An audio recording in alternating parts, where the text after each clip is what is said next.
கிறிஸ்தேசுக்குள் அன்பாய் அழைக்கப்பட்ட சகோதர சகோதரிகளே, ஆண்டவராகிய இயேசு கிறிஸ்துவனுடைய அன்பின் நல்வாழ்த்துக்களை இந்த நேரத்தில் உங்கள் மத்தியிலே தெரிவித்துக்கொண்டு மீண்டுமாக பிதா குமாரன் பரிசுத்த ஆவி என்கின்றதான ஒரு சத்தியத்தை குறித்து நாம் தியானிக்கலாம்.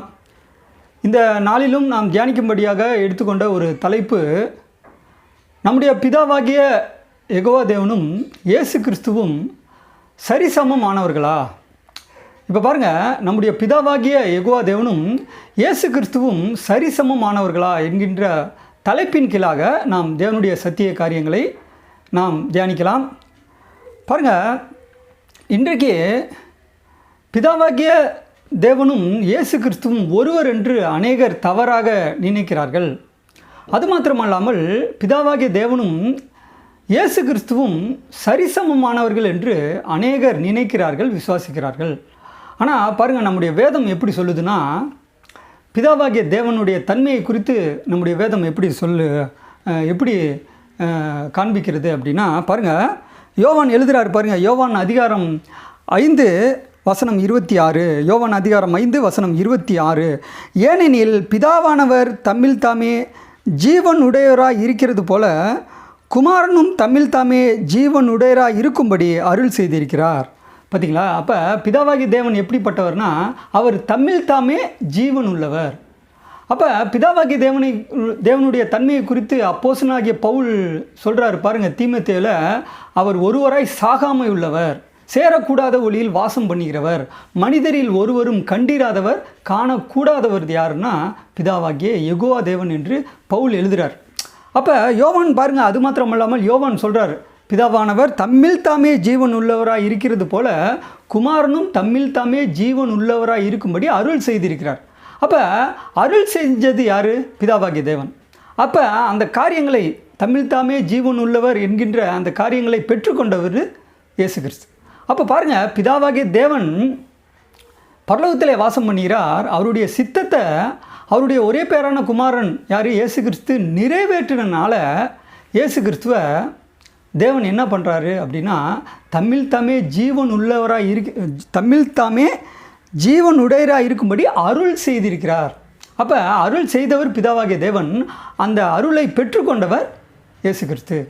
அப்போ பாருங்கள், பிதாவாகிய தேவனுக்கு சரிசமமாக இயேசு கிறிஸ்து இல்லை என்று தான் இந்த வேதம் காண்பிக்கிறது. இப்போ பாருங்கள், பிதாவாகிய யெகோவா தேவனுக்கு ஒப்பாக, அவருக்கு நிகராக யாரையாவது, அதாவது அவருக்கு நிகராக யாராவது இருக்க முடியுமா அப்படின்னா, வேதம் எப்படி எழுதப்பட்டுள்ளதுன்னா, பாருங்கள், பிதாவாகிய யெகோவா தேவனுக்கு நிகராக யாருமே இல்லை என்று தான் வேதம் சொல்லுது. பாருங்கள், இதை நம்ம எங்கே வாசிக்கலாம் அப்படின்னா, யாத்ராகமம் அதிகாரம் 8 வசனம் 10. யாத்ராகமம் அதிகாரம் 8 வசனம் 10. அதற்கு அவன் நாளைக்கு என்றான். அப்பொழுது இவன், எங்கள் தேவனாகிய கர்த்தருக்கு ஒப்பானவர் இல்லை என்பதை நீர் அறியும்படிக்கு உம்முடைய வார்த்தையின்படி ஆக கடவுது.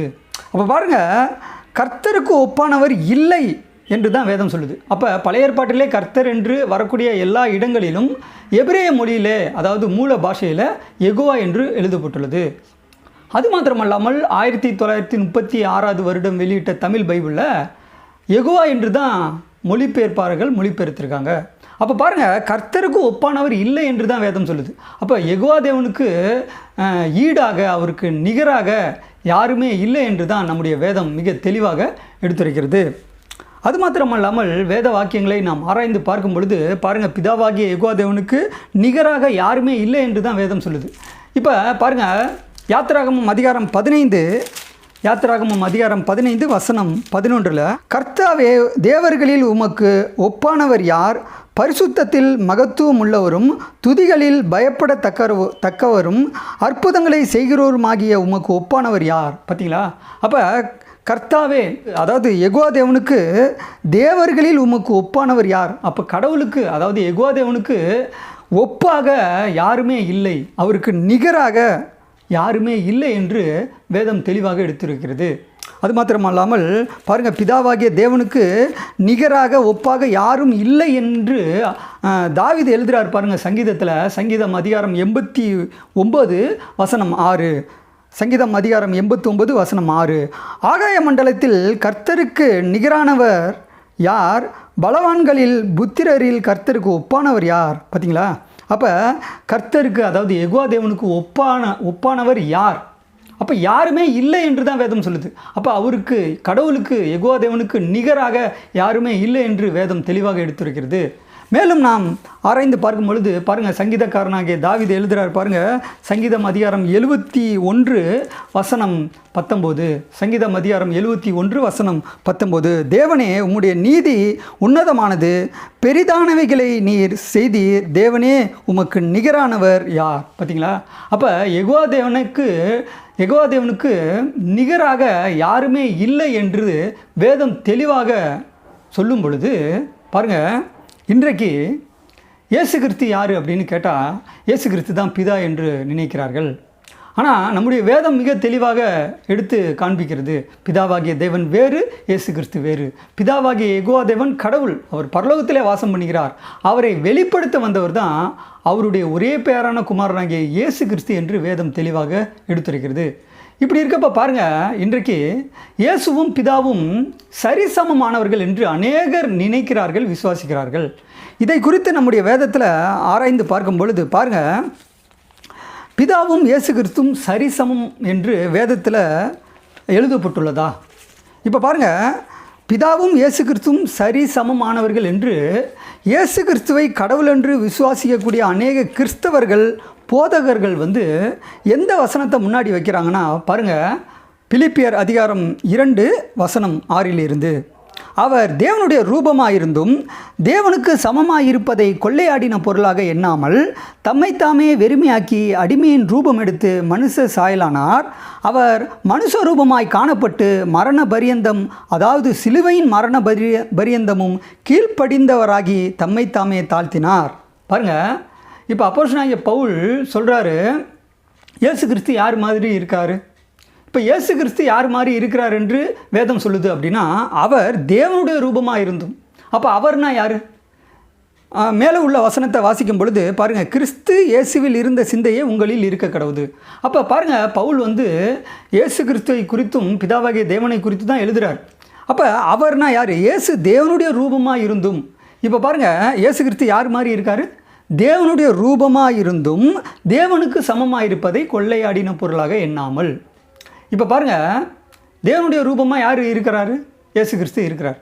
அது மாத்திரமல்லாமல் இதே அப்போஸ்தலனாகிய பவுல் சொல்கிறார் பாருங்கள், தேவனுடைய சாயலாக இயேசு கிறிஸ்து இருக்கிறார் என்று பவுல் எழுதுகிறார்.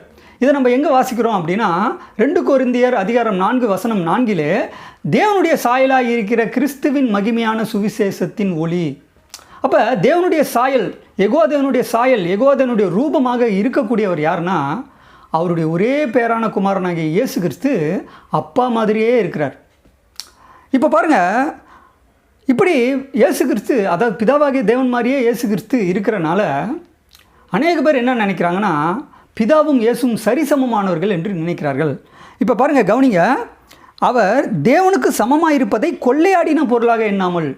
இப்போ பாருங்கள், கொள்ளையாடின பொருளாக தேவனுக்கு, யெகோவா தேவனுக்கு இயேசு கிறிஸ்து சமமாக இருப்பதை கொள்ளையாடின பொருளாக எண்ணாமல். அப்படின்னா என்ன அர்த்தம் அப்படின்னா பாருங்கள், கொள்ளைன்னா திருடுறது. இப்போ பிதாவாகிய தேவன் எப்படிப்பட்டவர்? அவர் பரலோகத்திலே வாசம் பண்ணுகிறார். அவரை யாரும் பார்க்க முடியாது. அவருடைய ரூபத்தை, அதாவது மனிதரில் ஒருவரும் கண்டிராதவர், காணக்கூடாதவர். யாருன்னா பிதாவாகிய தேவன். ஆனால் இயேசு கிறிஸ்து அப்படிப்பட்டவர் அல்ல. அவர் பரலோகத்திலிருந்து பூமிக்கு வந்தவர். அவர் சிலுவையில் மரித்தவர்.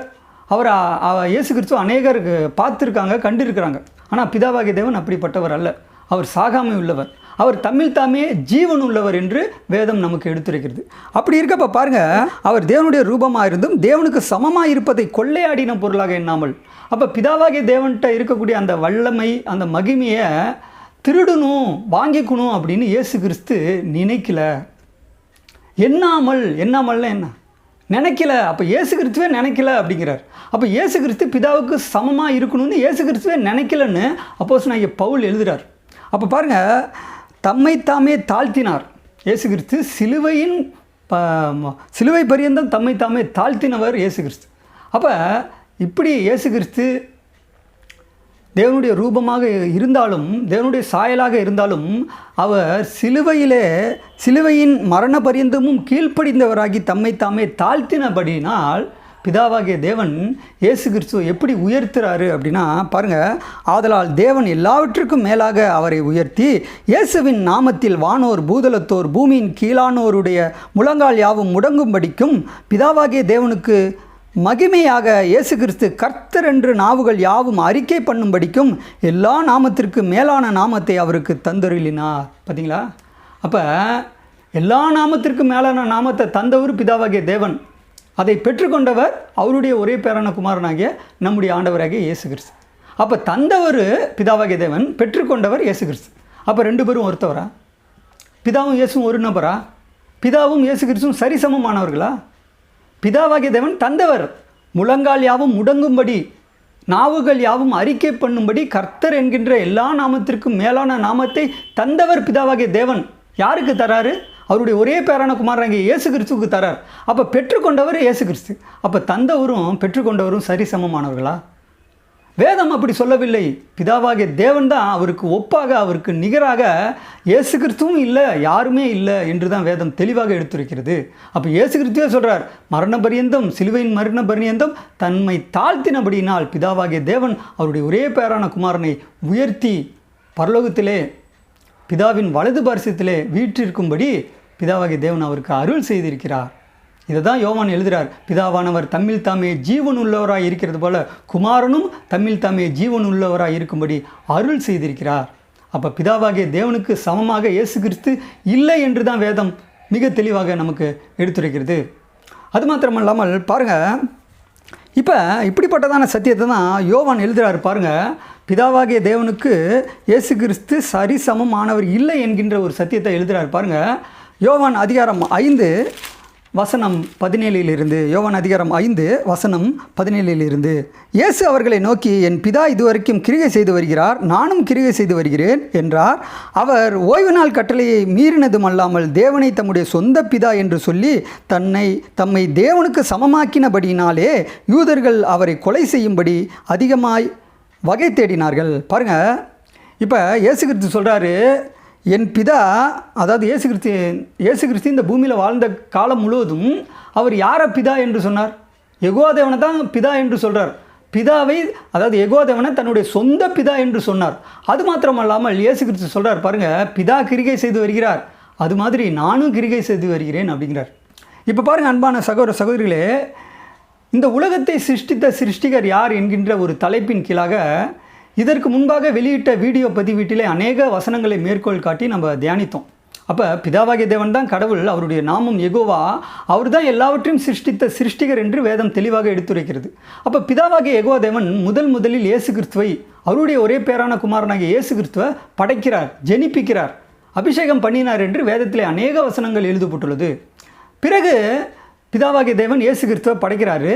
பிறகு இயேசு கிறிஸ்துவை கொண்டு பரலோகத்தில் உள்ளவைகளும் பூலோகத்தில் உள்ளவைகளுமாகிய காணப்படுகிறவைகள் காணப்படாதவைகள் எல்லாவற்றையும் பிதாவாகிய தேவன் அவருடைய ஒரே பேரான குமாரனை கொண்டு சிருஷ்டித்தார் என்று எழுதப்பட்டுள்ளது. இப்படிப்பட்டதான காரியத்தை தான் அப்போஸ்தலனாகிய பவுல் எழுதுகிறார் எபேசியரில், இயேசு கிறிஸ்துவை கொண்டு எல்லாவற்றையும் சிருஷ்டித்த தேவனுக்குள்ளே ஆதி காலங்கள் முதல் மறைந்திருக்கிற ரகசியம் அப்படிங்கிறார். அப்போ வேதம் மிக தெளிவாக காண்பிக்கிறது, பிதாவாகிய தேவன் கிரிகை செய்து வருகிறார். இயேசு கிறிஸ்து சொல்கிறார், நானும் கிரிகை செய்து வருகிறேன். இப்போ பிதாவாகிய தேவன் தான் என்னுடைய சொந்த பிதா என்று இயேசு கிறிஸ்து சொல்கிறார். இந்த வார்த்தையை கேட்ட உடனே யூதர்கள் எப்படி குற்றம் சுமத்துகிறார்கள் என்றால், பாருங்கள், தேவனை தம்முடைய சொந்த பிதா என்று சொல்லி தம்மை தேவனுக்கு சமமாக்கினபடியால். பாருங்கள், இயேசு கிறிஸ்து இந்த வேதத்தில், இயேசு கிறிஸ்து இந்த பூமியில் வாழ்ந்தப்ப எந்த இடத்துலையாவது தன்னை தேவன் என்று சொன்னாரா? பிதாவாகிய யெகோவா தேவனுக்கு சமம் என்று இயேசு கிறிஸ்து சொன்னாரா? எந்த இடத்திலும் பிதாவாகிய தேவனுக்கு சமம் என்று இயேசு கிறிஸ்து சொல்லவில்லை. ஆனால் யூதர்கள் எப்படி தவறாக நினைத்து குற்றம் சுமத்துகிறார்கள் என்றால், தேவனை தம்முடைய சொந்த பிதா என்று சொல்லி தம்மை தேவனுக்கு சமமாக்கினபடியால். பாருங்கள், அன்னைக்கும் இப்படி தான் தவறாக நினைத்தார்கள், இன்றைக்கும் இப்படி தான் அநேக கிறிஸ்தவர்கள் தவறாக நினைக்கிறார்கள். பிதாவாகிய தேவனும் இயேசுவும் சரிசமம் என்று தவறாக உபதேசம் பண்ணுகிறார்கள், போதிக்கிறார்கள். ஆனால் வேதம் அப்படி சொல்லவில்லை. அன்பான சகோதர சகோதரிகளே, தொடர்ந்து நாம் தியானிக்கும் பொழுது இப்போ பாருங்கள், நம்முடைய அதாவது அப்போஸ்தலனாகிய யோவான் இப்படிப்பட்டதான காரியத்தை தான் மிக தெளிவாக எழுதுகிறார். அப்போ இயேசு கிறிஸ்து இந்த பூமியில் வாழ்ந்தப்போ இயேசு கிறிஸ்துவே பிதாவாகிய தேவன் தான் கடவுள், அவர் தான் எல்லாரிலும் பெரியவர் என்று இயேசு கிறிஸ்துவே சாட்சியாக அறிவிக்கார். இதை நம்ம எங்கே வாசிக்கலாம் அப்படின்னா பாருங்கள், யோவான் அதிகாரம் 13 வசனம் 16. யோவான் அதிகாரம் 13 வசனம் 16. மெய்யாகவே மெய்யாகவே நான் உங்களுக்கு சொல்லுகிறேன், ஊழியக்காரன் தன் எஜமானிலும் பெரியவன் அல்ல, அனுப்பப்பட்டவன் தன்னை அனுப்பினவரிலும் பெரியவன் அல்ல. இப்போ சொல்கிறது யார்? இயேசு கிறிஸ்து தான் சொல்கிறார். எப்படின்னா ஊழியக்காரன் எஜமானிலும் பெரியவன் அல்ல. அப்போ பாருங்கள், எஜமான் என்று யாரை சொல்கிறார்? பிதாவாகிய யெகோவா தேவனை தான் சொல்கிறார். அது மாத்திரமல்லாமல் அனுப்பப்பட்டவன் தன்னை அனுப்பினவரிலும் பெரியவன் அல்ல. அப்போ இயேசு கிறிஸ்துவே சொல்கிறார், என்னை அனுப்பினது பிதா, பூமிக்கு அவருடைய சித்தத்தை நிறைவேற்ற அவருடைய குமாரன் என்று இயேசு கிறிஸ்துவே சாட்சியாக சொல்கிறார். அப்போ அனுப்பப்பட்டவர் இயேசு கிறிஸ்து, அனுப்பினவர் பிதா. அப்போ பாருங்கள், இதனால தான் நம்முடைய ஆண்டவராகிய இயேசு கிறிஸ்துவுக்கு அப்போஸ்தலர் என்கின்ற பெயர் கொடுக்கப்பட்டுள்ளது. பாருங்கள், அப்போஸ்தலனாகிய பவுல் எழுதுகிறார் எபிரேயரில், நாம் அறிக்கை பண்ணுகிற அப்போஸ்தலரும் பிரதான ஆசாரியருமாக இருக்கிற கிறிஸ்து இயேசுவை கவனித்து பாருங்கள். அப்போ அப்போஸ்தலர் என்கின்ற பெயருக்கு என்ன அர்த்தம் அப்படின்னா அனுப்பப்பட்டவர் என்று அர்த்தம். அனுப்பப்பட்டவர் என்று அர்த்தம். அப்போ அனுப்பினது பிதாவாகிய தேவன்.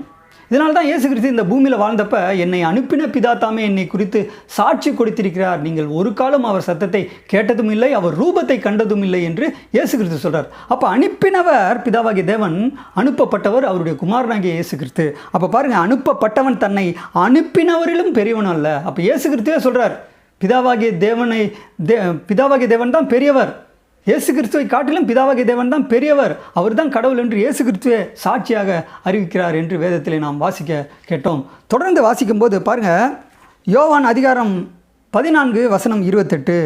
இயேசு கிறிஸ்துவே சொல்கிறார் பாருங்கள், நான் போவேன் என்றும் திரும்பி உங்களிடத்தில் வருவேன் என்றும் நான் உங்களுடனே சொன்னதை கேட்டீர்களே, நீங்கள் என்னில் அன்புள்ளவர்களாய் இருந்தால் பிதாவினிடத்திற்கு போகிறேன் என்று நான் சொன்னதை குறித்து சந்தோஷப்படுவீர்கள், ஏனெனில் என் பிதா என்னிலும் பெரியவராக இருக்கிறார். பார்த்தீங்களா? அப்போ இயேசு கிறிஸ்துவே இந்த பூமியில் வாழ்ந்தப்போ எப்படி சொல்கிறாருன்னா, என் பிதா என்னிலும் பெரியவர். அப்போ பிதாவாகிய தேவனுக்கு ஈடாக, அவருக்கு ஒப்பாக, அவருக்கு நிகராக இயேசு கிறிஸ்துவே இல்லை என்று தான் வேதம் தெளிவாக எடுத்துரைக்கிறது. அன்பான சகோதர சகோதரிகளே, இப்போ வேத வாக்கியங்களை ஆராய்ந்து பார்க்கும் பொழுது நாம் இப்படிப்பட்டதான சத்தியத்தை நாம் தியானிக்கலாம். அப்போ பாருங்கள், பிலிப்பியரில் அப்போஸ்தலனாகிய பவுல் எழுதுகிறார் இல்லையா, அவர் தேவனுடைய ரூபமாக இருந்தும் தேவனுக்கு சமமாக இருப்பதை கொள்ளையடின பொருளாக எண்ணாமல். இப்போ இயேசு கிறிஸ்து யார் மாதிரி இருக்கார்? தேவனுடைய ரூபம், யெகோவா தேவனுடைய ரூபமாக, யெகோவா தேவனுடைய சாயலாக இயேசு கிறிஸ்து இருக்கிறார். அப்போ இதனால் என்ன நினச்சிட்றாங்கன்னா, பிதாவும் இயேசுவும் சமம் என்று நினைக்கிறார்கள். அப்படி பிதாவும் இயேசுவும் சமம் என்று நாம் எடுத்துக்கொண்டால், நம்முடைய ஆதி பெற்றோராகிய ஆதாம் எப்படி சிருஷ்டிக்கப்பட்டவர்? ஆதாம் யாருடைய சாயலாக சிருஷ்டிக்கப்பட்டவர்? நம்ம வேதத்தில் வாசிக்கிறோம் இல்லையா, ஆதியாகமம் அதிகாரம் 1 வசனம் 26 தேவன் எப்படி சிருஷ்டிக்கிறார் ஆதாமை? நமது ரூபத்தின்படி, நமது சாயலின்படி மனுஷனை உண்டாக்குவோமாக என்று எழுதப்பட்டுள்ளது.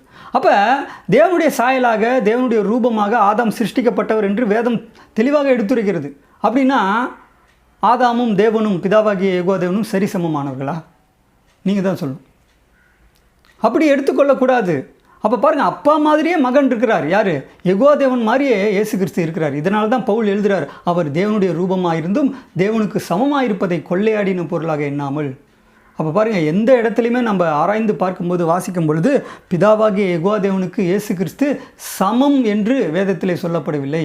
பிதாவாகிய தேவன் இயேசு கிறிஸ்துவை காட்டிலும் பெரியவர் என்று தான் வேதம் மிக தெளிவாக எடுத்துரைக்கிறது. அன்பான சகோதர சகோதரிகளே, இப்போ பாருங்கள், இப்படிப்பட்டதான சத்தியத்தை தான் நம்முடைய அப்போஸ்தலனாகிய பவுல் எழுதுகிறார். பாருங்கள், எபிரேயர் அதிகாரம் 3 வசனம் முதல் 2 வசனத்தில் பாருங்கள், எபிரேயர் அதிகாரம் 3 வசனம் முதல் 2 வசனம். இப்படி இருக்க பரம அழைப்புக்கு பங்குள்ளவர்களாகிய பரிசுத்த சகோதரரே, நாம் அறிக்கை பண்ணுகிற அப்போஸ்தலரும் பிரதான ஆசாரியருமாய் இருக்கிற கிறிஸ்து இயேசுவை கவனித்து பாருங்கள்.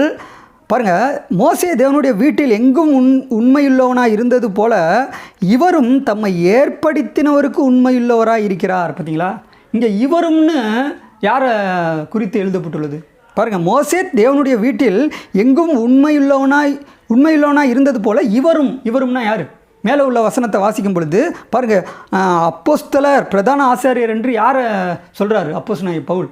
இயேசு கிறிஸ்துவ தான் சொல்கிறார். அப்போ இயேசு கிறிஸ்துவும் பாருங்கள், இவரும்னா யார்? இயேசு கிறிஸ்துவும் தம்மை ஏற்படுத்தினவருக்கு உண்மையுள்ளவராக இருக்கிறார். அப்போ இயேசு கிறிஸ்துவை அனுப்பினவர், இயேசு கிறிஸ்துவை அபிஷேகம் பண்ணினவர், இயேசு கிறிஸ்துவை உயர்த்தினவர் யார் என்றால் நம்முடைய பிதாவாகிய யெகோவா தேவன் என்று வேதம் தெளிவாக எடுத்துரைக்கிறது. அப்போ பாருங்கள், இப்போ இயேசு கிறிஸ்து தான் பிதானா இவருக்கு இவரே உண்மையாக இருந்தாரா? நீங்கள் தான் சொல்லணும், பதில் சொல்லணும். அப்படி பாருங்கள், அப்போ வேதமே ஒரு முரண்பாடாக நமக்கு முரண்பாடாக நமக்கு அமைந்து விடும். ஆனால் வேதத்தை நம்ம ஆராய்ந்து பார்க்கும்போது வேதத்தை ஆராய்ந்து பார்க்கும்போது பிதாவாகிய யெகோவா தேவனுக்கு சமமாக அவருக்கு நிகராக இயேசு கிறிஸ்து இல்லை என்று தான் வேதம் மிக தெளிவாக நமக்கு எடுத்துரைக்கிறது. அன்பான சகோதர சகோதரிகளே, இப்போ பாருங்கள், சாத்தான் விழுந்து போயிட்டான் இல்லையா? சாத்தான் விழுந்து போயிட்டான். ஏன் விழுந்து போனான் அப்படின்னா பாருங்கள், சாத்தான் ஏன் விழுந்து போனான் அப்படின்னா, சாத்தான் தன்னுடைய இருதயத்தில் என்ன மேட்டிமையாக நினச்சான்னா, தேவனுக்கு ஒப்பாக, தேவனுக்கு மேலாக நான் உயர்த்துவேன் அப்படின்னு சாத்தான் நினச்சான். இதனால் தேவன் சாத்தானை என்ன பண்ணிட்டாருன்னா கீழே தள்ளிட்டார். இதை குறித்து தான் தீர்க்க தரிசனம் புஸ்தகத்தில் நம்ம வாசிக்கலாம். பாருங்கள், ஏசாயா அதிகாரம் 14 வசனம் 12 அதிகாலையின் மகனாகிய விடுவெள்ளியே, நீ வானத்திலிருந்து விழுந்தாயே, ஜாதிகளை ஈனப்படுத்தினவனே, நீ தரையிலே வெட்டப்பட்டாயே, நான் வானத்துக்கு ஏறுவேன், தேவனுடைய நட்சத்திரங்களுக்கு மேலாக என் சிங்காசனத்தை உயர்த்துவேன், வடபுறங்களில் உள்ள ஆராதனை கூட்டத்தின் பர்வதத்திலே வீற்றிருப்பேன் என்றும், நான் மேகங்களுக்கு மேலாக உன்னதங்களில் ஏறுவேன், உன்னதமானவருக்கு ஒப்பாவேன் என்று நீ உன் இருதயத்திலே சொன்னாயே, ஆனாலும் நீ ஆகாதமான பாதாளத்திலே தள்ளுண்டு போனாய். பார்த்தீங்களா?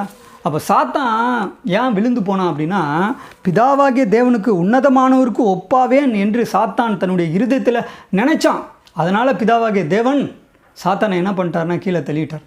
அப்போ பாருங்கள், பிதாவாகிய தேவன் எப்படிப்பட்டவர்னா, அவருக்கு ஈடாக, அவருக்கு சமமாக யாருமே இல்லை என்று தான் வேதம் சொல்லுது. பாருங்கள், அப்போ வேத வாக்கியங்களை நாம் ஆராய்ந்து பார்க்கும் பொழுது இயேசு கிறிஸ்துவும் பிதாவாகிய தேவனும் சரிசமம் இல்லை. அப்போ இயேசு கிறிஸ்து பிதாவாகிய தேவனுக்கு கீழ்ப்பட்டவர் என்று தான் வேதம் எழுதப்பட்டுள்ளது. பாருங்கள், இதை குறித்து நம்ம எங்கே வாசிக்கலாம் அப்படின்னா, கடைசியாக அப்போஸ்தலனாகிய பவுல் எழுதுகிறார். பாருங்கள், பிதாவாகிய தேவனுடைய தெய்வீக திட்டத்தை, அதாவது பிதாவாகிய தேவன் ஆதாமை சிருஷ்டிக்கிறார். ஆதாம் ஏவாளை உண்டு பண்ணின பிறகு ஒரு கட்டளையை கொடுக்கிறார். அப்போ அந்த கட்டளையை மீறினது நிமித்தமாக இந்த ஒட்டுமொத்த உலகமும் பாவத்திலே விழுந்து விட்டது. பாவத்தினுடைய சம்பளம் மரணம். இந்த மரணத்தை நீக்கும் விதத்தில் இந்த பூமிக்கு வந்தது யாருன்னா, பிதாவாகிய தேவனுடைய ஒரே பேரான குமாரனாகிய இயேசு கிறிஸ்து தான் இந்த பூமிக்கு பலியானார் என்று வேதத்தில் எழுதப்பட்டுள்ளது. அப்போ பாருங்கள், இப்படிப்பட்டதான ஒரு தெய்வீக திட்டத்தை தான் அப்போஸ்தலனாகிய பவுல் எடுத்து எழுதுகிறாரு. அந்த காரியத்தில் பாருங்கள், எல்லா காரியங்களையும் இயேசு கிறிஸ்து 1000 வருட அரசாட்சியிலே செய்த பிறகு பிதாவாகிய தேவனுக்கு இயேசு கிறிஸ்து கீழ்ப்பட்டிருப்பார் என்று வேதத்தில் எழுதப்பட்டுள்ளது. இதை நம்ம எங்கே வாசிக்கலாம் அப்படின்னா பாருங்கள், 1 கொரிந்தியர் அதிகாரம் 15 வசனம் 21 மனுஷனால் மரணம் உண்டானபடியினால் மனுஷனால் மரித்தோரின் உயிர்த்தெழுதலும் உண்டாயிற்று. ஆதாமுக்குள் எல்லாரும் மரிக்கிறது போல கிறிஸ்துவுக்குள் எல்லாரும் உயிர்ப்பிக்கப்படுவார்கள். அவனவன் தன் வரிசையிலே உயிர்ப்பிக்கப்படுவான். முதற் பலனானவர் கிறிஸ்து, பின்பு அவர் வருகையில் அவருடையவர்கள் உயிர்ப்பிக்கப்படுவார்கள். அதன் பின்பு முடிவு உண்டாகும். அப்பொழுது அவர் சகல துரைத்தனத்தையும் சகல அதிகாரத்தையும் வல்லமையும் பரிகரித்து தேவனும் பிதாவுமாய் இருக்கிறவருக்கு ராஜ்யத்தை ஒப்பு கொடுப்பார். எல்லா சத்துருக்களையும் தமது பாதத்திற்கு கீழாக்கி போடும் வரைக்கும் அவர் ஆளுகை செய்ய வேண்டியது. பரிகரிக்கப்படும் கடைசி சத்துரு மரணம்.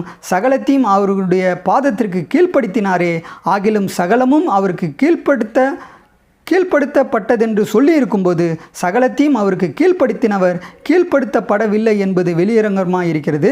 சகலமும் அவருக்கு கீழ்ப்பட்டிருக்கும்போது தேவனே சகலத்திலும் சகலமாய் இருப்பதற்கு குமாரன் தாமும் தமக்கு சகலத்தையும் கீழ்ப்படுத்தினவருக்கு கீழ்ப்பட்டிருப்பார். பார்த்தீங்களா? அப்போ இயேசு கிறிஸ்து வரக்கூடிய அவருடைய 1000 வருட அரசாட்சியில் இந்த பூமியை இயேசு கிறிஸ்து அரசாள போகிறார் என்று வேதத்தில் எழுதப்பட்டுள்ளது. அப்போ பாருங்கள், இயேசு கிறிஸ்து எல்லா காரியங்களும் செய்த பிறகு கடைசியாக பாருங்கள், பிதாவாகிய தேவனுக்கு ராஜ்யத்தை ஒப்பு கொடுத்து சகலத்தையும் பிதாவாகிய தேவனுக்கு இயேசு கிறிஸ்து ராஜ்யத்தை ஒப்பு கொடுத்து சகலத்தையும் கீழ்ப்படுத்தினவருக்கு கீழ்ப்பட்டிருப்பார். அப்போ பிதாவாகிய தேவனுக்கு இயேசு கிறிஸ்து கீழ்ப்பட்டிருப்பார் என்று வேதம் மிக தெளிவாக சொல்லும் பொழுது, பிதாவும் இயேசு கிறிஸ்துவும் சமம் என்று சொல்வது இந்த வேதத்திற்கு எதிரான ஒரு உபதேசமாகும். இந்த வேதத்திற்கு தவறான ஒரு உபதேசமாகும். அப்போ பிதாவாகிய தேவன் தான் கடவுள், அவருடைய நாமம் யெகோவா, அவருக்கு ஒப்பானவர், அவருக்கு ஒப்பாக, அவருக்கு நிகராக யாருமே இல்லை, இயேசு கிறிஸ்துவும் இல்லை என்று தான் வேதம் மிக தெளிவாக எடுத்துரைக்கிறது. இப்போ பாருங்கள் அன்பான சகோதர சகோதரிகளே, இப்போ கடைசியாக ஒரு வசனத்தை வாசித்து இந்த பாடத்தை நிறைவு செய்வோம். இப்போ இயேசு கிறிஸ்து அவருடைய பிதாவாகிய தேவனுடைய சித்தத்தை நிறைவேற்றினால பிதாவாகிய தேவன் இயேசு கிறிஸ்துவை உயர்த்தியிருக்கார். எல்லா நாமத்திற்கும் மேலான நாமத்தை தந்து உயர்த்தி பரலோகத்திலே இயேசு கிறிஸ்து இப்போ எங்கே இருக்காருன்னா பிதாவின் வலது பார்சத்திலே வீற்றிருக்கிறார். அப்போ இயேசு கிறிஸ்து இப்போ என்ன நமக்காக செய்கிறார் அப்படின்னா பாருங்கள், யோவான் எழுதுகிறார் பாருங்கள், 1 யோவான் அதிகாரம் 2 வசனம் 1, 1 யோவான் அதிகாரம் 2 வசனம் 1, என் பிள்ளைகளே, நீங்கள் பாவம் செய்யாதபடிக்கு இவைகளை உங்களுக்கு எழுதுகிறேன். ஒருவன் பாவம் செய்வானானால் நீதிபரராகிய இயேசு கிறிஸ்து நமக்காக பிதாவினிடத்தில் பரிந்து பேசுகிறவராயிருக்கிறார். பார்த்தீங்களா? அப்போ இயேசு கிறிஸ்து நமக்காக பிதாவினிடத்தில் பரிந்து பேசக்கூடியவராக, மத்தியஸ்தராக இயேசு கிறிஸ்து இருக்கிறார். அப்போ பாருங்கள், வேதம் மிக தெளிவாக காண்பிக்கிறது, இயேசு கிறிஸ்து பிதாவாகிய தேவனுக்கு சமம் என்று இந்த வேதம் சொல்லவில்லை. பிதாவாகிய தேவன் தான் கடவுள், அவருக்கு நிகராக இயேசு கிறிஸ்து இல்லை என்று தான் மிக அழகாக வேதம் நமக்கு எடுத்துரைக்கிறது. அன்பான சகோதர சகோதரிகளே, இந்த பாடத்தின் மூலம் நாம் என்ன கற்றுக்கொள்கிறோம் என்றால், பிதாவாகிய தேவன் தான் கடவுள், அவருக்கு நிகராக இயேசு கிறிஸ்து இல்லை என்று வேதம் தெளிவாக நமக்கு எடுத்துரைக்கிறது. பிதாவாகிய யெகோவா தேவனை கடவுள் என்றும் இயேசு கிறிஸ்து அவருடைய ஒரே பேரான குமாரன் என்று நாம் விசுவாசிக்க வேண்டும். தொடர்ந்து இணைந்திருங்கள். இன்னும் அநேக சத்திய காரியங்களை நாம் தியானிக்கலாம். தேவன் தாமே நம்மை ஆசீர்வதித்து வழிநடத்துவாராக. ஆமென்.